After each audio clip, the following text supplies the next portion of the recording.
Исәнмесез, хөрмәтле тамашачылар. Яңа гасыр каналында Кум сәгате тапшыруның чираттагы чыгарылышы. Бүген студиябызның кунагы Россиянең атказанган Татарстанның халык артисты Габдулла Тукай һәм Муса Җәлил исемендәге бүләкләр лауреаты, халыкара класслы спорт остасы, Россия балалар фондының Татарстан бүлеге җитәкчесе Салават Фатхетдинов. Исәнмесез, Салават әфәнде. Исәнмесез. Салават зәки, сез эстрадага шактый соң килгән кеше дип әйтергә кирәктер. 29 яшьләр тирәсендә инде сез ныклап тавыш бирдегез. Бүгенге үлчәмнәр белән караганда бу шактый теге яшь булган кебек. Үзегез ничек уйлыйсыз? Салават иртәрәк үзенең тавышын белдерә алган булыр идеме? Шактый дигән сүзнең бик дөрес булды. Шактый. Шактый дигән сүз инде ул тегеләйдә аңлап була, булайда аңлап була. Чыннан да ул 28 яшь тулгач Татарстанга килдем. Шул 29 яшьләрдә Чаллы шәһәрендә башланып китте бу хәл дип әйтик. Белмим, һәр нәрсәнең, һәр эшнең, һәр башланган эшнең үз вакыты була. Алла Тәгалә шулай язгандыр инде. Бәлки Олдарак башлаган булсам, икенче төрле язмыш булыр иде, соңрак башлаган булсам, бәлки икенче язмыш булыр иде. Мин үкенмим, мин бик нык тәҗрибә алдым клубларда эшләп. Ягъни сезнең азу тышы чыгып, инде чыныгып килгән. Инде авыл клубында эшләгән кеше? Авыл клубында эшләгән кеше. Инде мин әйтер идем, сәнгать өлкәсенең бик күп урыннарында эшли ала. Чөнки андагы авырлык ул бердә без мин һәр вакытта сөйләп килдерәм кешеләрне. Без яшәгән вакытта авылда 2 генә директор иде. Берсе мәктәп директоры, берсе мин. Клуб директоры. Аның бит исеме нидер авылда әле? Инде аның директор дип әйтүе. Шуңа күрә шулай бер игътибарсыз дәүләт тарафыннан да бер игътибарга бик аз лайык булган өлкәләрнең берсе инде ул. Анда үзең табасың, үзең чабасың, үзең оештырасың, үзең йөгерәсең. Мин шуңа миңа менә шу шәйберләр миңа ошый. Үзем эзләнәм, мин үзем табам, үзем уйлап чыгарам. Үз башыма проблемасын уйлап чыгарам үзем. Шуңа күрә бу минем урысча әйтмәшли бу стихия, бу минем үземә күрә тормыш яшәү рәвеше. Бер яшәү рәвеше. Менә сезнең зур сәхнәгә Салават Фатхетдинов булып чыгуда татар җыры конкурсы хәл иткеч роль уйнады дип саныйсызмы? Сезнең исемне инде менә бу марканы. Бер сүзсез 88 елда беренче конкурс булды. Ул конкурста җиңүче булды беренче Асаф Алиев. Хатын-кыз җырчылар арасыннан Зөһрә Шәрифуллина. Икенчесендә миңа катнашырга туры килде. Екатеринбург өлкәсендә Назиф Арсланов дигән бер җырчы бар иде.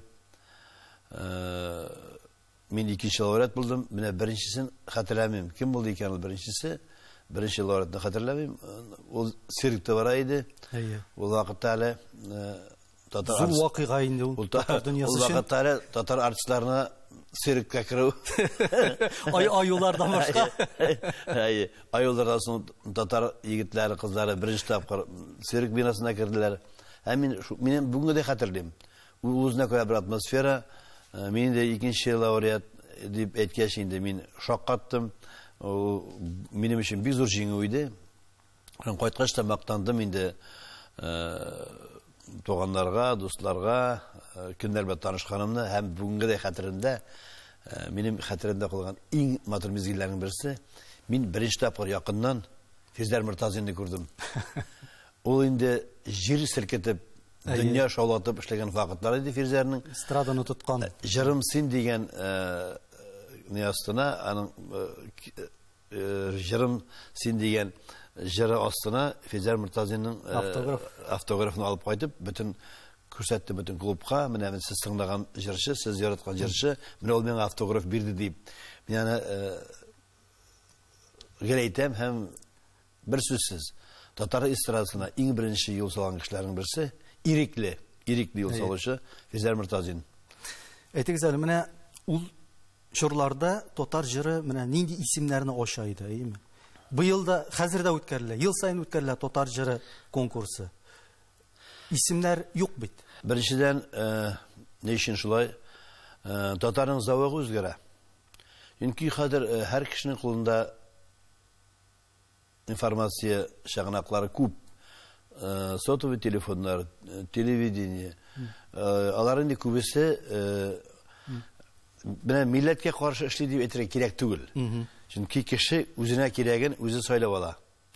Кешене бит көчләп яраттырып булмый. Шуның сымак, татарда үзенең гореф-гадәтләрен, үзенең телен, моңын саклап калырга тиеш. Ләкин без инде нишләптер башка милләтләргә иярәбез. Безгә башка милләтләрнең кызыграк. Уйлап карасаң төптән иң кызыгы, иң кадерлесе безнеке татарныкы. Чөнки татар моңын беркем дә кабатлый алмый. Татар моңын беркем дә җырлый алмый. Татар җырлары өчен фақат татар булып туарга кирәк. Менә шушы иң зур байлыгыбызның берсен без шуннан шәккәлә читләшәбез, кызганыч. Менә балачактан яшь вакыттан спортчы булырга хыялланган егетнең сәнгать юлына кирип китүенә нинди итәргеч булды? Ягъни сезнең бу артистлык ул үз максат итеп куелган идеме? Әллә инде сезнең тормыштагы ниндидер бер очраклы хәлләр сезнең тормыш юлын сәхнәгә илттеме? Бар бит бер анекдот. Теге син кем буласың килә дигәч, әйтәде, военный. Юк, син военный була алмыйсың. Пожарный булам. Юк, пожарный була алмыйсың. Кем буласың дигәч, барыбер эшләмим дип әйтә. Шуның кебек, минем әле 7нче класста, әле 3нче класста безнең яшь вакытта шу ни бар иде? Анкета тутыру. Яраткан кино, индийский дип язганмын. Яраткан җырың, хәтерләмим. Яраткан исемең, яраткан шөгылең һәм бер графа була торган иде. Кем буласың килә? Шуны язганмын. Аны шушыны югалттым мин, кызганыч. Өйне икенче йорт төзегәндә югалды, әрәм булып беттеләр. Солдат фотоларымда шунда язганмын. Хакиз я артист дип. Хакиз буларак хыялландым инде. Балдерис дигән Динамо Ригада уйнаучы бер хакиз бар иде. Хәлмет Балдерис. Мин аның исемнәрен язып, исемнәрен шифрак белән аркага Балдерис дип язып, шулай хакки уйный идек. Хакиз белән язмаган, менә икенчесе тормышка ашып килә. Менә әйтегез әле, Башкортстаннан күченеп килгәндә ни өчен сез турыдан-туры Казанга төпләнмәдегез, Аккалага?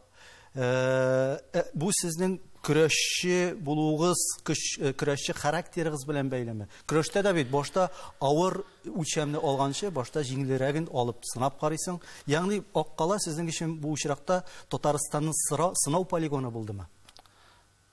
Менә мин башта әйткән сүзләремне куәтләп, кабатлап тагын бер тапкыр әйтәм. Шаллы шәһәрендә 90нчы елларда яши алган кеше ул илнең бөтен пишмагында яши ала. Ул үзенә күрә куркыныч та, кызык та. Мин аны ни дип атыйм Шаллыны һәр вакытта? Город интригант. Нәрсә чыкса да Шалдан чыга иде. Яхшысы да, йоманы да Шалдан чыга иде. Аны күрә минем Казанга килеп, инде миңа әйтә торган инде бер кеше, акыллы кеше ул, әлдә исән, мин Казанга китәргә дип карар кылгач, тәвәккәл булгач, миңа әйтә кеше, ни китәсең син Шалдан? Шалда синең бөтен әйберең бар. Шал сине ярата. Син бит монда акула ди. Син бит монда акула. Син беләсеңме Казанда ди? Анда бит китлар йөзә ди. Шуңа күрә әзрәк кенә теге шелтә, кургыту дигән сымак әйберләр булды. Ләкин мин инде Казанга килгәнче инде минем өчен Казанны, Шаллыны, Әлмәт, Азнакай, Татарстанда яшәгәч, ул аны шуның белән бар да теге аңлашыла. Мин кай яшәсендә бер, Казанда торсында мин шул гастроль графикны үтим. Шалда яшәсендә, Казанда яшәсендә менә мин аны бер аермасы да юк. Менә сез Чаллыда яшәп иҗат иткән елларда биргән интервьюгызда әйткән булгансыз, Чаллыны мин бер дә провинциаль шәһәргә санамыйм дип. Чын мәгънәсендә сезгә бит монда эшләргә бик яхшы шартлар тудыралар, шулай бит. Ул чорда бердән-бер студия бары тик Салаватныкы Чаллыда була, шәхси студия дип әйтгәндә. Һәм менә бу эшләрне булдыруда ялгышмасам, шәһәр башлыгы Рәфкать Алтынбаевның роле зур булган. Менә ул инде мәгълүм бит, инде ул безнең главалар Путиннан соң Мәскәүгә китеп барды. Сез менә аның белән элеккеге дус, коллега буларак элемтәләрне саклыйсызмы? Бездән мөнәсәбәтләр калдымы сезгә? Яш күрешмәйбез. Яш күрешмәйбез. Менә концертка килгәне юк. Менә нишләптер теге махсус итеп очрашсаң да алай булмый.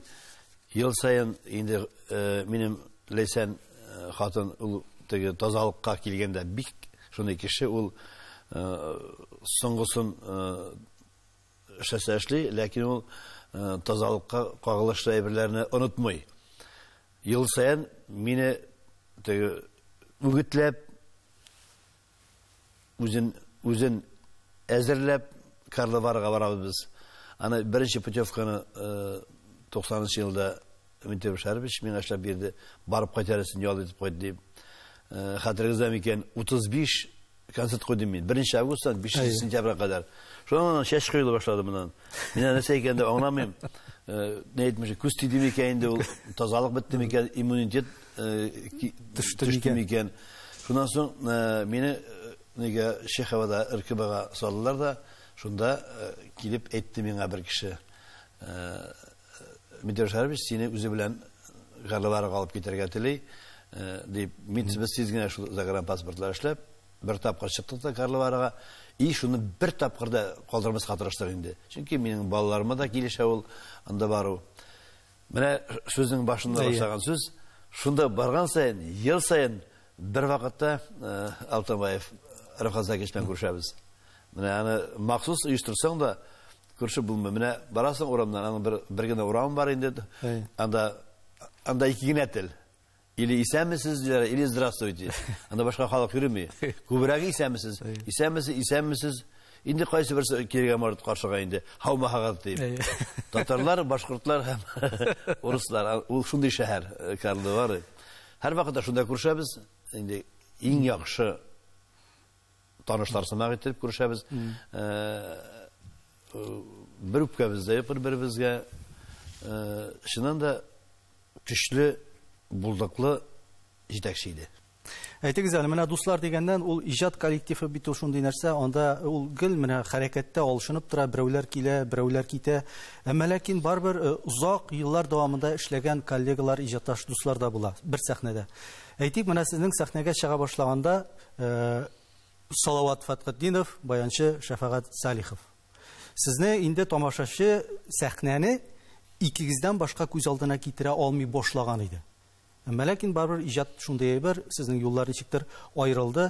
Бүгенге көндә Шәфәгать Салиховны алыштырырлык, шулай ук эпатажный баянчы Альфред Яхшынбеков. Альфред Яхшынбековтан соң да тагын ниндидер бер баянчы булырга мөмкинме? Һәр нәрсәнең үз вакыты, һәр нәрсәнең үз чоры. Кеше, адәм баласы бөтен әбергәдә әзер булырга тиеш. Шәфәгать белән без бик нык дуслар. Ул үз аның гаиләсендә бик зур трагедия булды, фаҗига. Шуннан соң инде ул икенчерәк юнәлештә беренче ел эшләмичә торды. Инде аңа эшләү авыр иде ул вакытларда.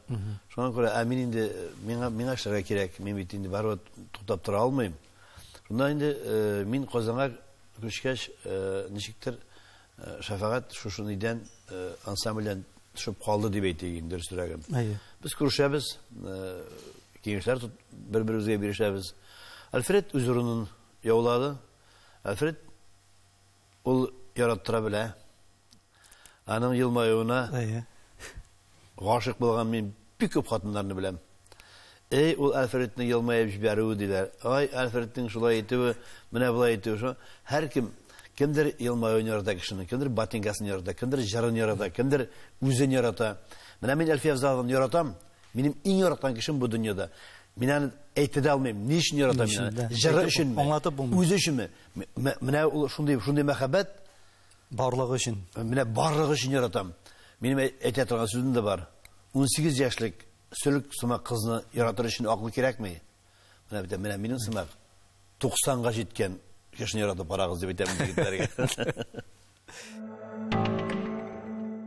Салат әфәнде, бу дөньяга берәү дә мәңгелеккә килми. Менә бигрәк тә танылган кешеләр арасында аларның дөньядан китеп баруы халык арасында ул ниндидер бар резонанс тудыра. Без соңгы арада гына татар җыр сәнгате өчен бик зур өлеш керткән ике зур җырчыбыз шәхесебезне югалттык. Әлфия Авзалова, аның нәкъ 40 көнне сезнең якташыгыз Фәния Фәрхи китеп барды. Сез аларның икесе белән дә бик тыгыз элемтәдә булган иҗатташ дуслар, сәхнәдәш дуслар. Аларның менә шушы китүе сезнең күңелдә нинди хисләр уятты? Булдымы алар? Нинди уйланулар дип әйтик? Ул миндә генә түгел бу хис, безнең гомумән гаиләдә. Әлфия киткәннән соң, Хания киткәннән соң, Ләйсән белән дә без таныш кына сөйләшәбез. Мин үз тормышымда үз хыялларым белән яшәйм. Ул да үзенчә борчыла. Әлфия аңлыйм. Ничек кенә легенда булса да, мин аны бу дөньяда иң яраткан хатыным, иң яраткан кешем ул минем. Ләкин мин монда бу сүзләрне әйткәнем юк иде. Азаккы сәгатьләрне чаклы үлгәнче янында Зөлфия булды, кызы. Һәм иң соңгы вакытларда мин булдым. Ләкин Зөлфия белән без киңәшләшә идек.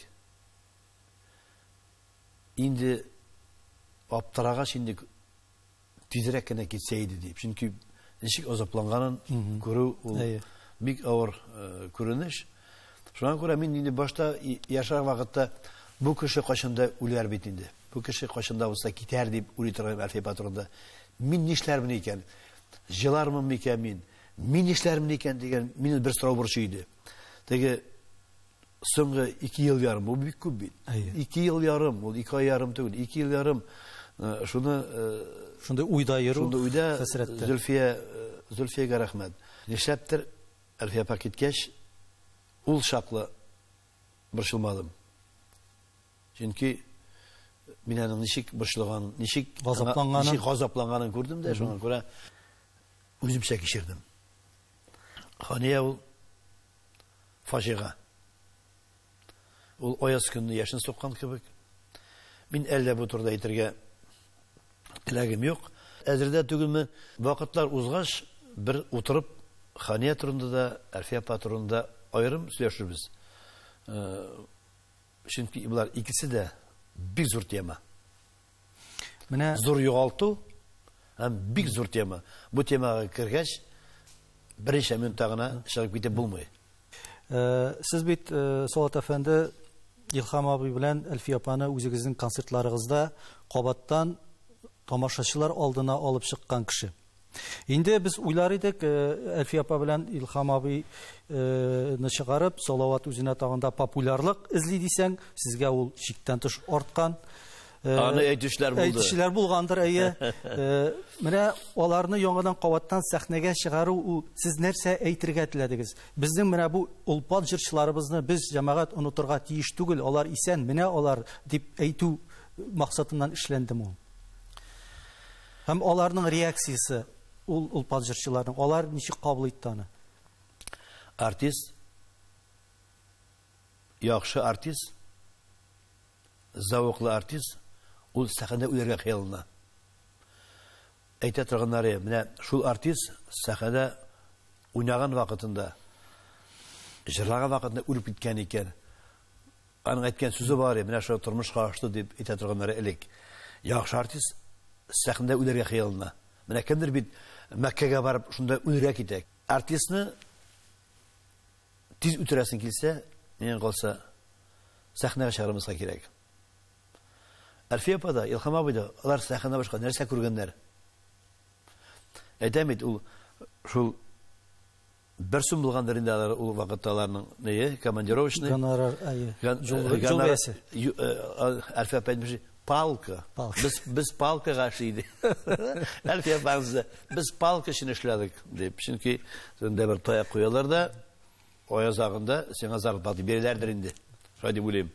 Һәм бер сум командировочный. Әлфия апа белән бергә эшлибез. Ул шундый кызык момент.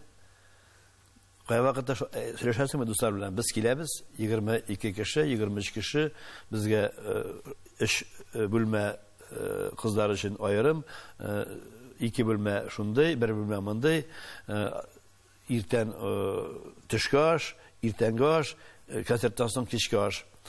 И шул вакытта инде әлбәттә мин командировочный бирмим икән. Чөнки барда түләнгән, барда оештырылган. Шунда Әлфия апа килә икән дә әкрен генә музыкантларга сезгә дә бирмәдеме? Әлфия апаның кайфы юк. Мин башта аңламыйм, нишләп кайфы юк? Командировочный бирелмәгән икән. Аны командировочный 20 тапкыр, 30 тапкыр артык зарплатасы. Юк, аңа ул эш хакы кирәкми. Аңа командировочный кирәк. Ул аның канына сиңгән.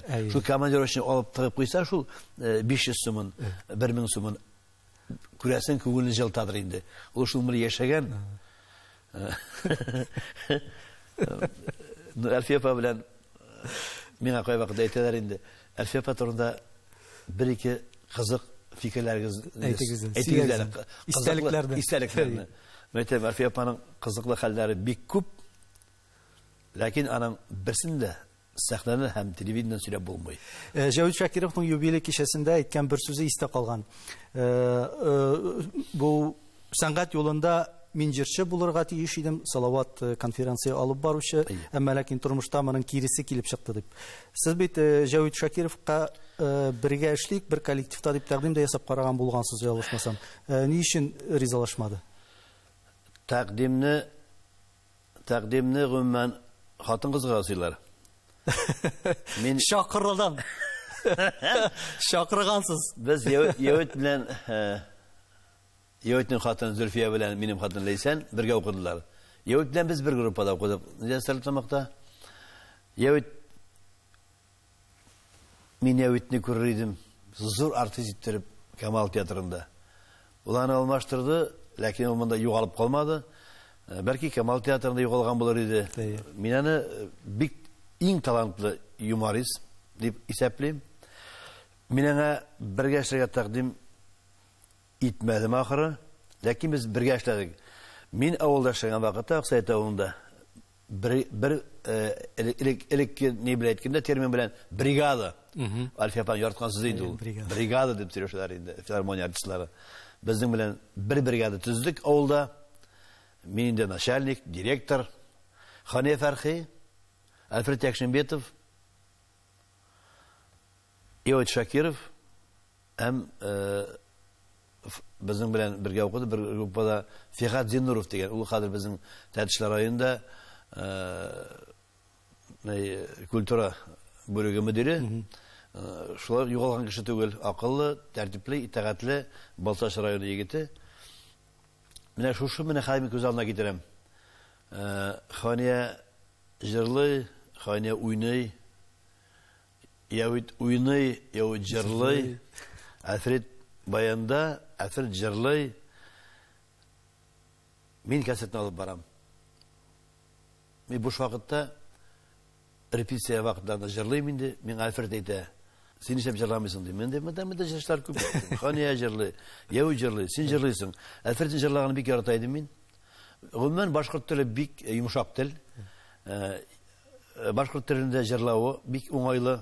Анда теге хәрефләр, шул 3 хәреф үзенекен эшли. Шуңа миңа Альфред тәкъдим итте. Альфред тәкъдим итте җырларга. Аннан инде җырлый башладым. Альфред уйнаганына жырламыйша мөмкин түгел.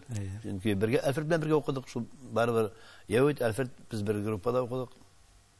Шул вакытта Альфредның хатыны Наилә Якшембетова, ул вакытта аның кыз фамилиясын белмим, ул биючи иде. Без шунда алар укыганда таныштылар.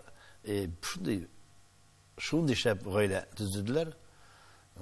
Артист булып дигән әйтмешли, бигрәк тә минем белән эшләп елына 150, 180 концерт куйган, өенә кайтмыйча концерт куйган без коллектив идек. Шундый матур гаилә төзеделәр. Наилә бик акыллы, бик мәгънәле хатын булып чыкты. Мин ул гаилә өчен куанам. Алар менә дигән хәзер балалар үсте, менә дигән оныклар. Альфред Якшембетов инде икенче тапкыр бабай булды, Аллага шөкер. Әле миңа күп итәргә иртәрәк, минем уже шоу, Аллага шөкер. Шуңа күрә ягъни сезнең менә шушы йолдызлы бригададан һәрберсе үз юлын тапты, үз сукмагын салды. Таптырга түгел, кайсы бирләр узып та китте. Узып та китте. Менә мин әле дә хәтерлим, сезнең концертлар биргән чорларда тамашачылар тарафыннан шундый бер сүз яңгырыйдыр. Менә ул Салаватның группасында бии, менә ул Салаватның группасында нәфис сүз сөйли, менә ул Салаватның группасында җырлый. Ягъни сезнең эстрада театрында чыгыш ясаган, әле халыкка ул кадәр таныш булмаган кешеләрне тамашачылар менә шулай итеп сөйлиләр иде. Менә бу тенденция бүгендә яшиме? Менә ул Салаватта эшли. Бармы андый марка? Тоталармы? Беренчедән, дөресен әйтик, инде мин азган артистларның берсе, чөнки мине шакатырып булмый, мине куркытып булмый, мине алдап булмый, минем белән эшләү ул җиңел түгел. Шулай да мин үземнең шәкертләремә, үземнең укучыларыма әйтәм. Мин аларны бик каты сүгәм, бик каты моральны кыйныйм. Мин аларны мыскыл итмим. Мин аларны сәхнәнең артында ничек яшәргә өйрәтәм. Сәхнәнең алданың бик матур. Барда кул чаба, синең барда котлый, барда ярата. Ләкин ул мизгел, ул 2 сәгатькә эйфория, сузылган бер эйфория, ялган эйфория.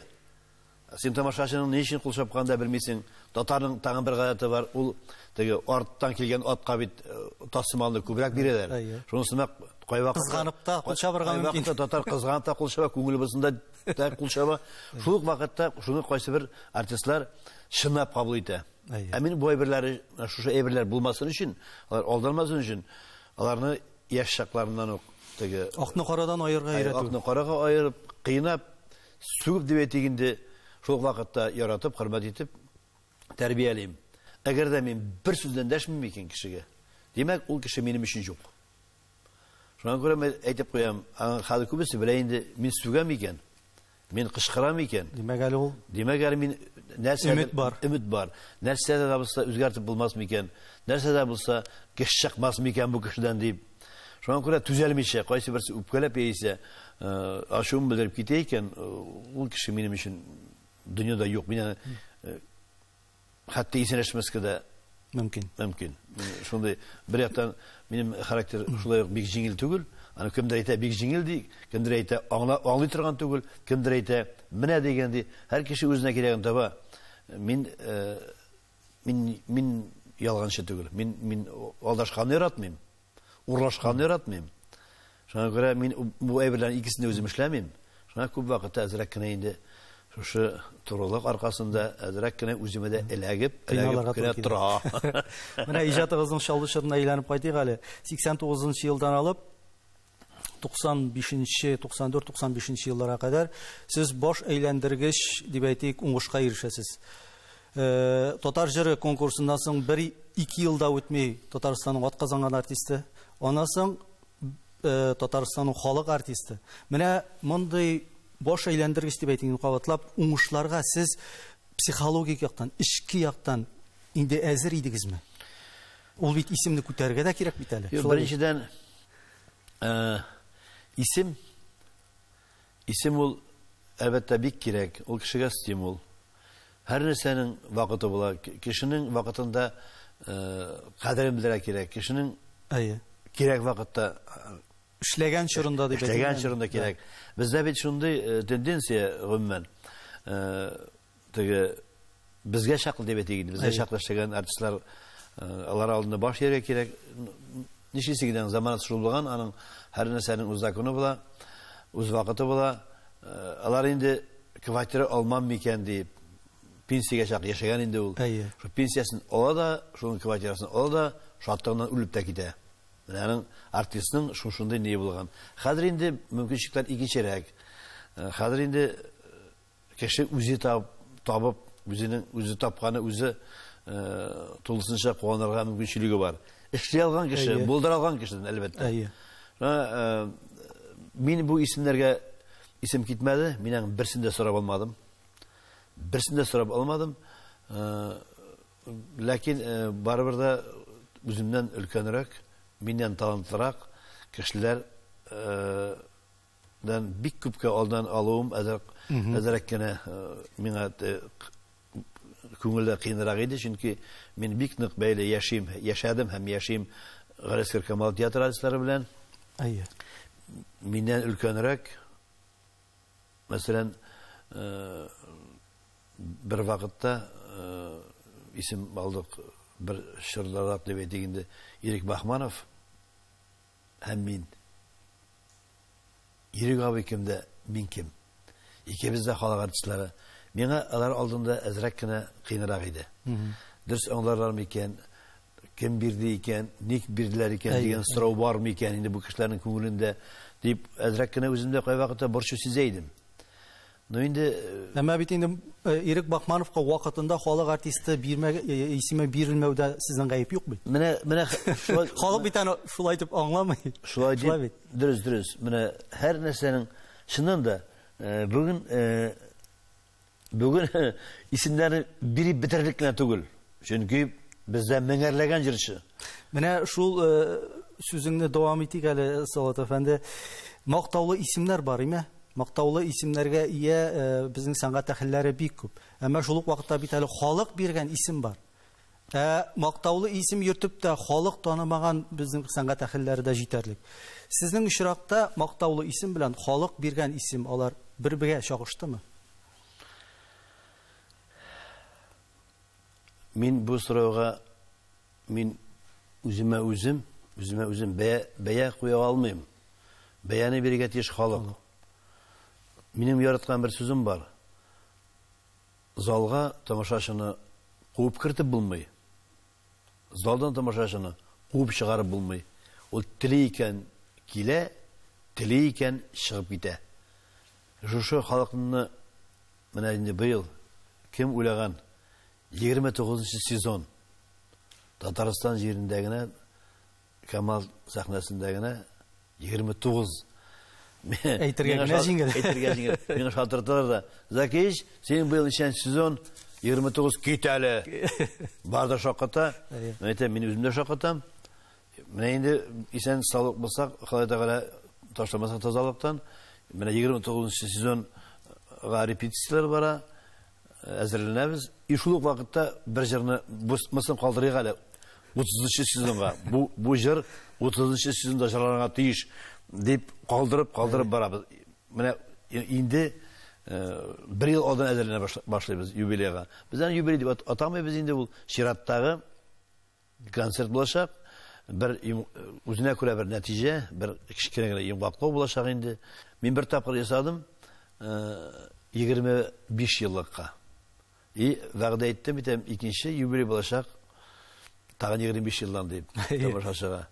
Менә шуны эшләп булса инде, ансы инде мәртәбә. Менә сез сәнгатьтәме ул, тормыштамы, спорттамы, сез һәр вакытта каршылыклы шәхес. Сезне яратучылар да бар, тәнкыйтьләүчеләр да бар, күрә алмаучылар да бар, хуплаучылар да бар. Менә шушындый характерыгыз дип әйтик инде, име, каршылыклы. Ул сезгә комфортмы, уңайлымы ул сезгә яшәр өчен? Әллә сез үзегездә барбер нәрсәне дә булса үзгәртергә телисезме, әллә инде соңмы инде үзгәртергә? Данил, менә Мин хәзер инде элегрәк бу сорауны биргән булсалар, инде мин аны бик гади итеп кенә башкачарак итеп җавап бирер идем. Мин хәзер соңгы әйтегән елларда үземнең ялгышлык аркасында бик күп үземне борчуларга салдым. Бу минем гадилек, бу минем бер катлылык. Хәзер инде мин бу сорауга икенчерәк төрле җавап бирәсем килә. Чөнки барыбер тәҗрибәм, тормышта тәҗрибәм бик күп. Миңа беркем дә әзерләп китереп куймады. Миңа без барысында гаилә белән бергә таптык, бергә куандык, бергә бүлештек. Хәзер мин бу сорауга җавапны икенчерәк төрле бирәсем килә. Күрә алмаучылар, дошманнар дип әйтик инде. Яшерен батыр түгел, дуслар һәм дошманнар дип әйтик. Күп вакытта мин дошманнарга ныграк рәхмәтле. Чөнки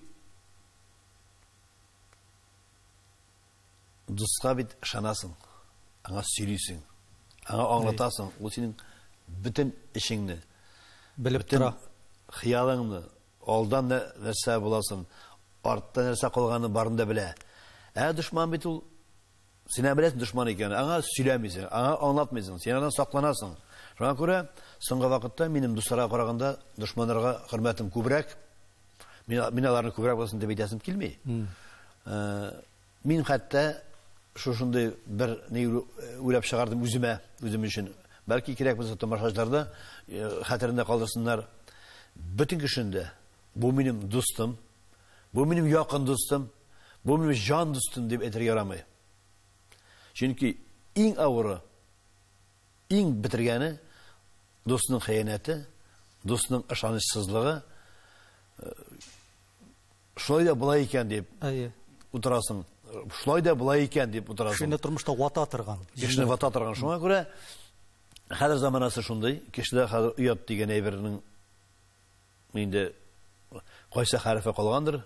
Кеше хәзер аптыраганнан күбесе яши, тормаша, тырнаша.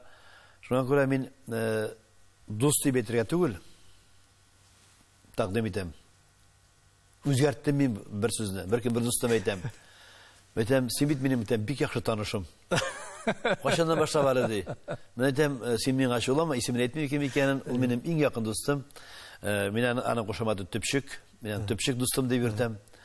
Чөнки соңгы вакытта танышкан иң нык ышанычлы, иң нык танышым, иң яхшы танышым ул. Төпчек аны кушаматы төпчек. Шуңа күрә кайчаннан башлап әле ди. Әйтәм, менә шундый фикергә килдем. Кайчанда булса бәлки без дә үпкәләшербез. Яисә кемдер ярдәм итер моны эшләр өчен. Шуңа күрә сәхнәдә әйтәм. Дуст дип әйтеп, кычкырып, авыз тутырып әйтер өчен дустны 25 ел сынауына җитми икән. Бәлки 50 кирәктер. Бәлки гомер буе яшәргә. Бәлки гомер буе яшәргә кирәктер. Шуңа күрә бүгеннән башлап мин җан дустым дигән сүзләрне бик әйтәсем килми. Танышым, бик яхшы танышым дип. Инде менә гаилә турында да берникадәр сүз чыкты. Хатыныгыз Ләйсән сезне сәхнәдә зур җырчы булсын өчен үзенең артистлык җырчы карьерасы белән курбан итте дип әйтеп буламы? Менә бу сезнең карар идеме аның сәхнәдән китүе, әллә инде бу уртак фикер булдымы? Беренчедән, дөньяда 3 акыллы хатын булса, шуның берсе Ләйсән. Безнең яшь аралары бик күп. Без бик күп яшь аралары. Без күршеләр генә, без бер авылдан. Мин аны шул чаклы төпле, шул чаклы булган дип уйламаганмындыр яшь вакытта. Яшь вакытта бит башкача фикердә яшисең. Без бит гомумән кеше бөтен берендә сынау, чагыштыру шагына. Бәяли ала. Шуңа мин Ләйсәнне инде бер кешегә дә алмаштырмыйм. Аны менә чагыштырырга ярамый. Менә моның хатыны әйбәт, менә моның хатыны булай дип. Һәркем үзенекен яратырга тиеш, һәркем үзенекен мактарга тиеш. Аның Ләйсән турында сөйләр өчен аеру бер тапшырышлар кирәк, үзе белән киңәшләшергә кирәк, аның фикерләрен танырга кирәк.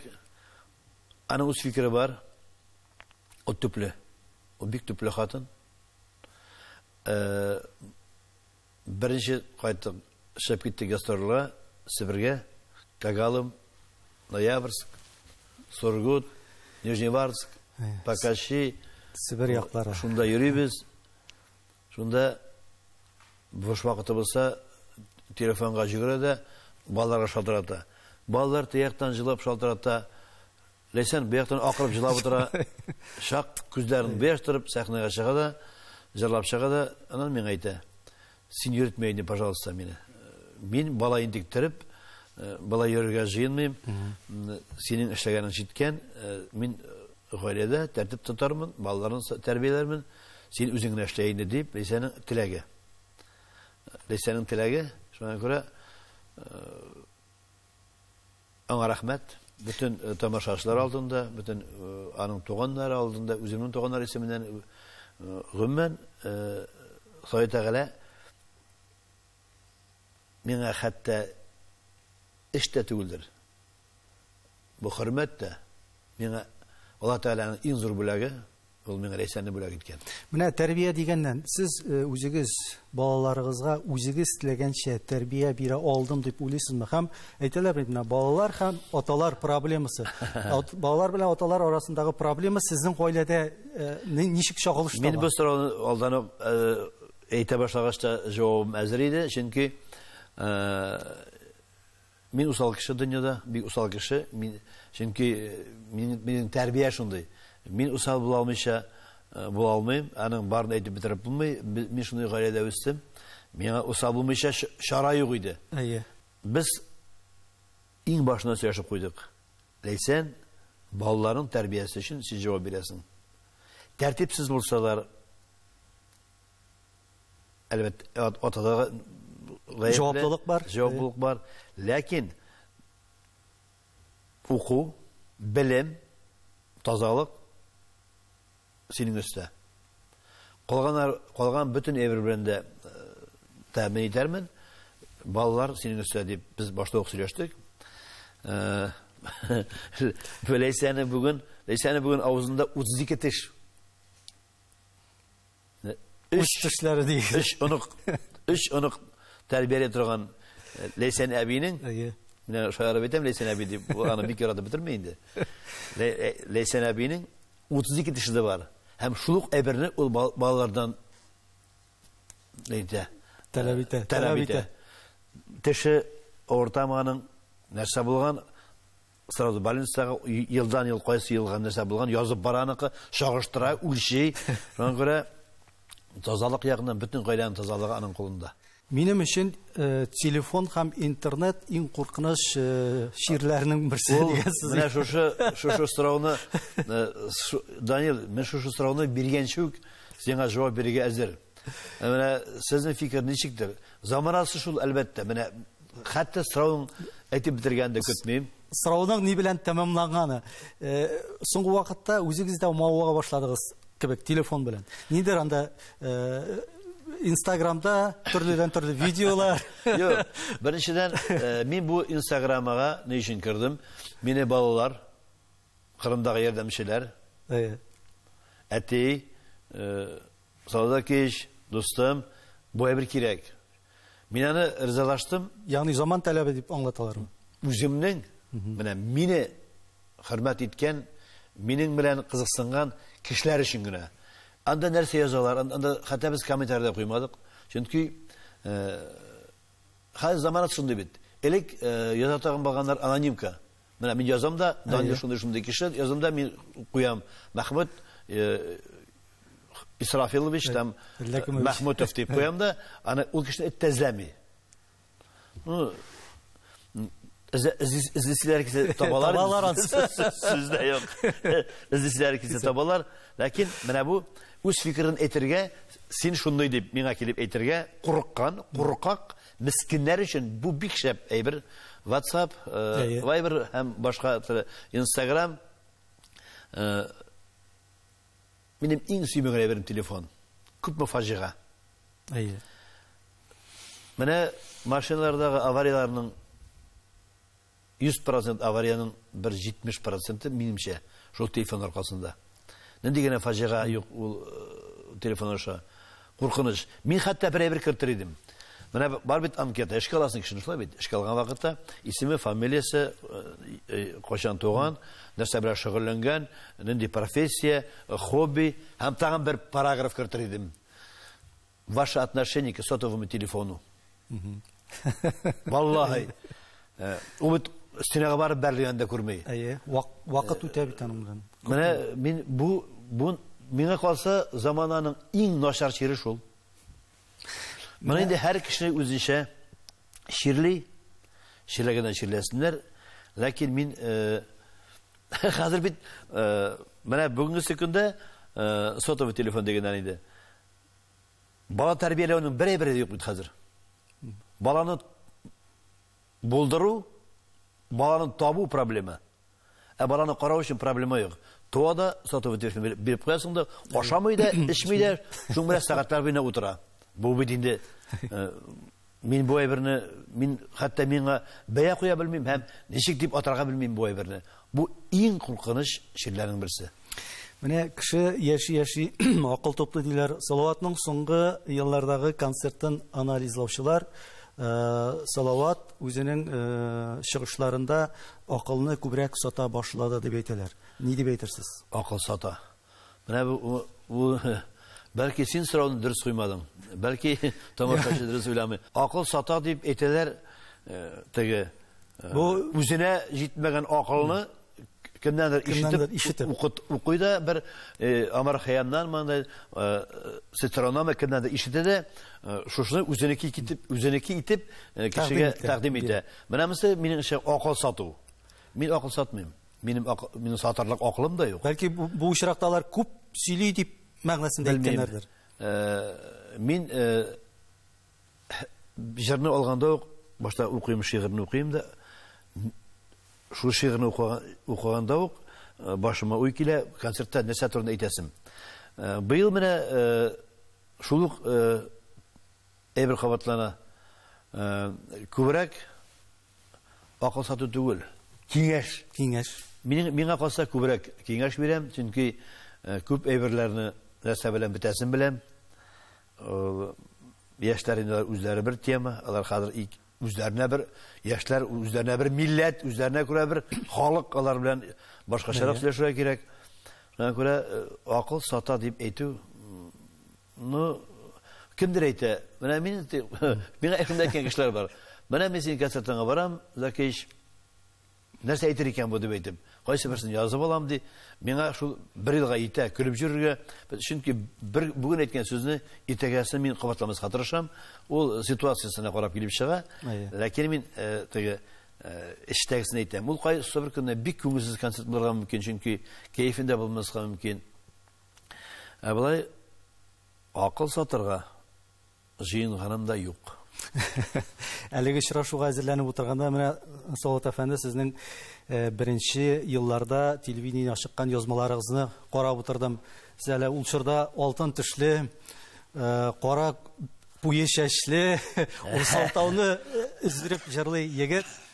Шун мәгънәсендә мин үземнең дә шул яшьлек елларын искә алып утырдым. Сез менә бер вакытта безнең яшьлек еллары туры килгән. Сез ул язмаларны еш карыйсызмы һәм караганда нинди дә булса хисләр күргән дә юк. Кызыксынмыйсыз да. Киләчәккә бәхет юрамыйлар дип язган Илдус абый. Бик акыллы бер шагыйрь бар, Ознакайда яши. Ознакайдан, Шушы абзыйның шигырьләрен миңа һәр вакытта Раил Садриев җибәреп тора. Менә Алла бирсә, быел шушы абзыйның бер җырын җырлыйм. Һәм Ознакайга барсам, шушы абзыйның янына барып, кулын кысасым килә. Менә ул шагыйрь. Гомер буе колхоз рәисе булып эшләгән, шагыйрь җанлы. Сез беләсезме? Беләбез. Без анда кунакта булган бар. Алла, мин шушы абзыйга шушы икрамнар аша рәхмәт әйтәсем килә. Акыллы, җыр, мәгънәле кеше булган өчен. Бәлки шушы кешенең урыны колхоз рәисе түгелдер. Бәлки икенче урында булырга тиеш кеше булгандыр. Күрәсең бит, язмыш аны шунда калдырган. Ләкин ул хөрмәтен югалтмаган. Чөнки аның кыйбласы бар. Бу концертта аның бер җыры бар. Үткәннәргә бәхет юрамыйлар. Үткән, биткән инде, күрелгән. Киләчәкне яшим сагынып дигән. Менә киләчәкне безгә Алла Тәгалә шушындый зур ничек дип әйтеп икән бу сүзне бүләк микән? Алла Тәгалә безгә шундый бер зур мөмкинчелек биргән. Кеше үзенең язмышын алдан күрә алмый торган итеп ясаган безнең Алла Тәгалә. Әгәр дә кеше үзенең язмышын иртәгә нәрсә буласын белсә, ул яшәүеннән туктый, ул иҗатыннан туктый. Шуңа күрә безгә шундый бүләк Алла Тәгалә тарафыннан. Без киләчәгебезне белмибез. Менә шушы киләчәкне белмәнгә күрә без алдагысы белән хыялланып, тагын яхшырак булмас микән? Тагын да әйбәтрәк булмас микән дип яшибез. Өмет. Адәм баласы гомере буена курку һәм өмет арасында яши.